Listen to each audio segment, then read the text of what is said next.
मनुष्य जन्माला आला तेव्हापासून ते फक्त 3 गोष्टीसाठी झगडत पण असतो आणि 3 गोष्टीसाठी हा जीव जगत असतो। त्या कुठल्या 3 गोष्टी? पुत्रेशना, वित्तेशना आणि तिसरी लोकेशना। आहे की नाही? आपलं वचन आहे स्वामींचं।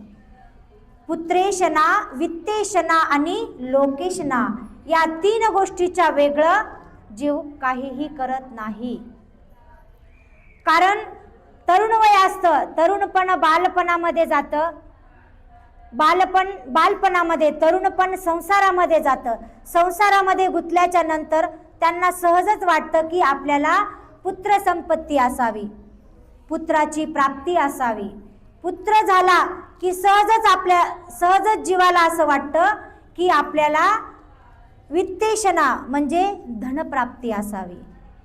धनप्राप्ती या दोन्ही गोष्टी झाल्या की परत त्याला असं वाटतं की मला ह्या लोकांनी मानलं पाहिजे, मला या लोकांनी गणलं पाहिजे, मला या लोकांनी मान सन्मान दिला पाहिजे।